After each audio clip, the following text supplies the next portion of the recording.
السلام علیکم۔ آج میں آپ کے ساتھ سورہ فتح کے فضائل جو ہیں وہ اور اس کی برکات آپ کے ساتھ شیئر کروں گی۔ ویسے تو قرآن مجید ہمارے لیے مکمل راہ ہدایت ہے اور ہمارے لیے جو ہے وہ ہر مشکل اور مصیبت اور پریشانی سے نکلنے کا راستہ ہے، لیکن کچھ صورتیں ایسی ہیں قرآن مجید میں جنہیں اللہ پاک نے خود پروٹوکول دیا ہے اور ہمارے پیارے نبی حضرت محمد صلی اللہ علیہ وسلم نے ان کی بہت زیادہ فضیلت اور برکات جو ہیں وہ ہمیں بیان کی ہیں۔ ویسے تو کہا جاتا ہے قرآن مجید کے بارے میں کہ جب تک آپ کو پڑھنا نہ آئے تو آپ اس کو صرف سن ہی لو تو آپ کو اس کے بھی جو ہے وہ اتنی ہی فضیلت اور اتنا ہی ثواب ملے گا جتنا آپ کو پڑھنے پر ملے گا۔ تو میں نے یہ ڈیسائیڈ کیا ہے کہ ہر جمعے والے دن میں کسی ایک ایسی صورت پہ بات کروں گی کہ جس پہ اللہ پاک نے بہت زیادہ فضائل دیے ہیں، جس کو اللہ تعالیٰ نے بہت پروٹوکول دیا ہوا ہے، اور ان صورت کو پڑھ کے آپ جو ہے وہ اپنی مشکلات کا حل بھی جو ہے وہ کر سکتے ہیں۔ تو آج میں نے سورۃ فتح کے جو ہے وہ فضائل کے بارے میں پہلے تو میں بات کروں گی کچھ احادیث، اور اس کے بعد میں آپ کے ساتھ اس سورۃ فتح کے جو ہے وہ وظائف بھی اس کا شیئر کروں گی کہ جس کو آپ پڑھ کے مختلف طریقے سے اپنی مختلف پریشانیوں سے چھٹکارا حاصل کر سکتے ہیں۔ اس سورہ کا ہر کام فتح کے لیے یہ بہت اکثیر ہے، اور خاص کر دشمنان دین پر غلبہ پانے کے لیے یا کسی بھی دشمن پر جو ہے وہ غلبہ پانے کے لیے بہت ہی لاجواب صورت ہے۔ اور اس صورت کی فضیلت کے بارے میں حضور پاک صلی اللہ علیہ وسلم نے ارشاد فرمایا ہے کہ یہ صورت مجھے سب چیزوں میں سے، دنیا کی سب چیزوں میں سے جو ہے وہ پسند ہے۔ اور ابن سعد نے مجمع بن جارحہ رضی اللہ عنہ سے روایت کیا ہے کہ جب جبرائیل علیہ السلام اس سورہ کو لے کر آئے تو انہوں نے حضور پاک صلی اللہ علیہ وسلم کو جو ہے وہ اس سورہ کی مبارک دی۔ تب جبرائیل علیہ السلام کے بعد صحابہ جو اکرام تھے انہوں نے بھی آپ صلی اللہ علیہ وسلم کو اس سورہ کی مبارک دی۔ اور صلح حدیبیہ سے واپسی میں مکہ اور مدینہ کے راستے میں اس سورت کا جو ہے نزول ہوا تھا، اور جب یہ سورت نازل ہوئی تو آپ صلی اللہ علیہ وسلم نے فرمایا کہ آج رات مجھ پر ایک ایسی سورت نازل ہوئی ہے جو مجھے دنیا کی ہر چیز سے زیادہ پیاری ہے۔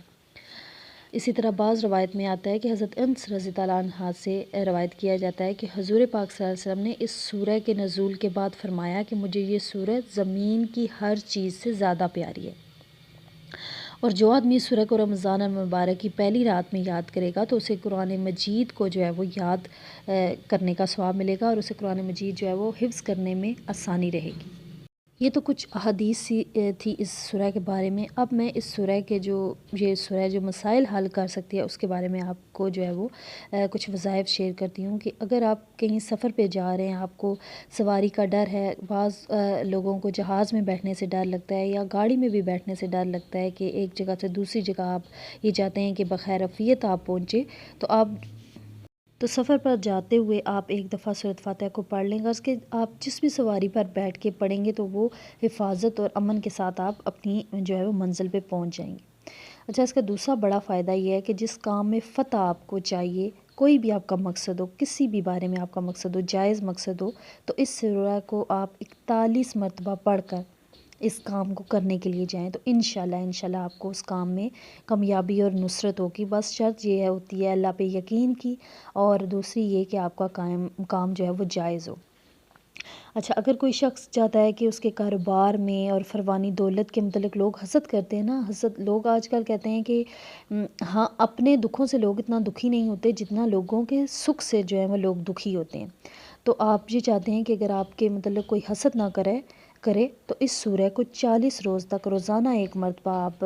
جہاں پہ آپ کاروبار کرتے ہیں یا پیسے رکھتے ہیں تو وہاں پہ پڑھیں تو انشاءاللہ حاسدوں کے حسد سے ہمیشہ محفوظ رہیں گے۔ اور اس سورہ کو روزانہ اگر آپ نماز فجر کے بعد پڑھنے کا معمول بنا لیں گے نا تو کشادگی رزق کا بھی یہ ذریعہ بنے گی۔ اور اس کے علاوہ اگر رمضان المبارک کہ چاند کو دیکھ کر آپ 3 مرتبہ جو ہے نا کھڑے ہو کے اس سورت کو پڑھیں گے تو انشاءاللہ پورا سال امن میں اور ایمان میں رہیں گے، کسی مصیبت میں، ایسی بہت بڑی مصیبت میں نہیں پھنسیں گے جس سے آپ کو نکلنے کا راستہ نہ ملے۔ اور اگر کوئی شخص چاہتا ہے کہ وہ حج کرے، اس کے لیے کوئی ذریعہ نہ بنتا ہو، تو اسے بھی چاہیے کہ 40 روز تک جو ہے وہ اس سورہ کو 11 مرتبہ روزانہ پڑھے۔ انشاءاللہ جو ہے اللہ پاک غیب سے اس کے لیے حج کا ذریعہ جو ہے وہ بنا دیں گے۔ غرض کے اس سورہ کو پڑھنا فتوحات کی کنجی ہے، یہ اس سورہ کے اتنے زیادہ فضیلت ہے کہ جتنی بیان کروں تو یہ ویڈیو بہت لمبی ہو جائے گی۔ ایز اے مسلم ہمیں اس چیز پہ یقین ہونا چاہیے، ہمارا ایمان پختہ ہونا چاہیے کہ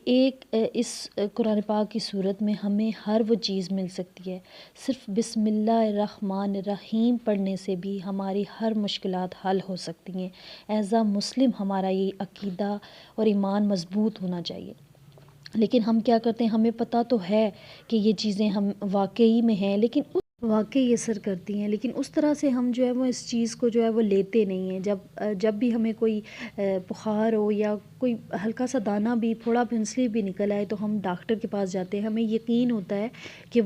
ہم اسے دوائی لیں گے اور ہم ٹھیک ہو جائیں گے، اور اللہ پاک نے اس ڈاکٹر کے ہاتھ میں شفا بھی رکھی ہوتی ہے، ہوتا بھی ایسے ہی ہے، ہمیں جو ہے وہ شفا مل جاتی ہے۔ لیکن اگر یہی یقین ہم ایک سورہ کو پڑھنے میں یا بسم اللہ کو پڑھتے ہوئے ہم رکھ لیں کہ ہم جس مقصد کے لیے پڑھ رہے ہیں تو وہ لازمی وہ جو ہے وہ ہماری دعا قبول ہوگی۔ تو آپ یقین کریں کہ آپ ایک دن بھی نہ پڑھیں اور آپ کا مقصد پورا ہو جائے، کیونکہ اللہ پاک تو صرف کن کہے گا اور ہماری دعا کو جو ہے وہ ہماری مشکل آسان ہو جائے گی، جو ہم چاہتے ہیں ہماری حاجت پوری ہو جائے گی۔ لیکن وہ دیکھتا ہے کہ ہمارا یقین کتنا ہے اس کے اوپر، ہمارا پختہ ایمان کتنا ہے۔ تو امید کرتی ہوں کہ میری یہ جو ہے وہ آج کی ویڈیو آپ کے لیے موٹیویشنل رہی ہوگی۔ اگر موٹیویشن آپ کو ملی ہے میری اس ویڈیو سے تو پلیز لائک کریں اور میرے چینل کو سبسکرائب کریں۔ اللہ حافظ، جزاک اللہ۔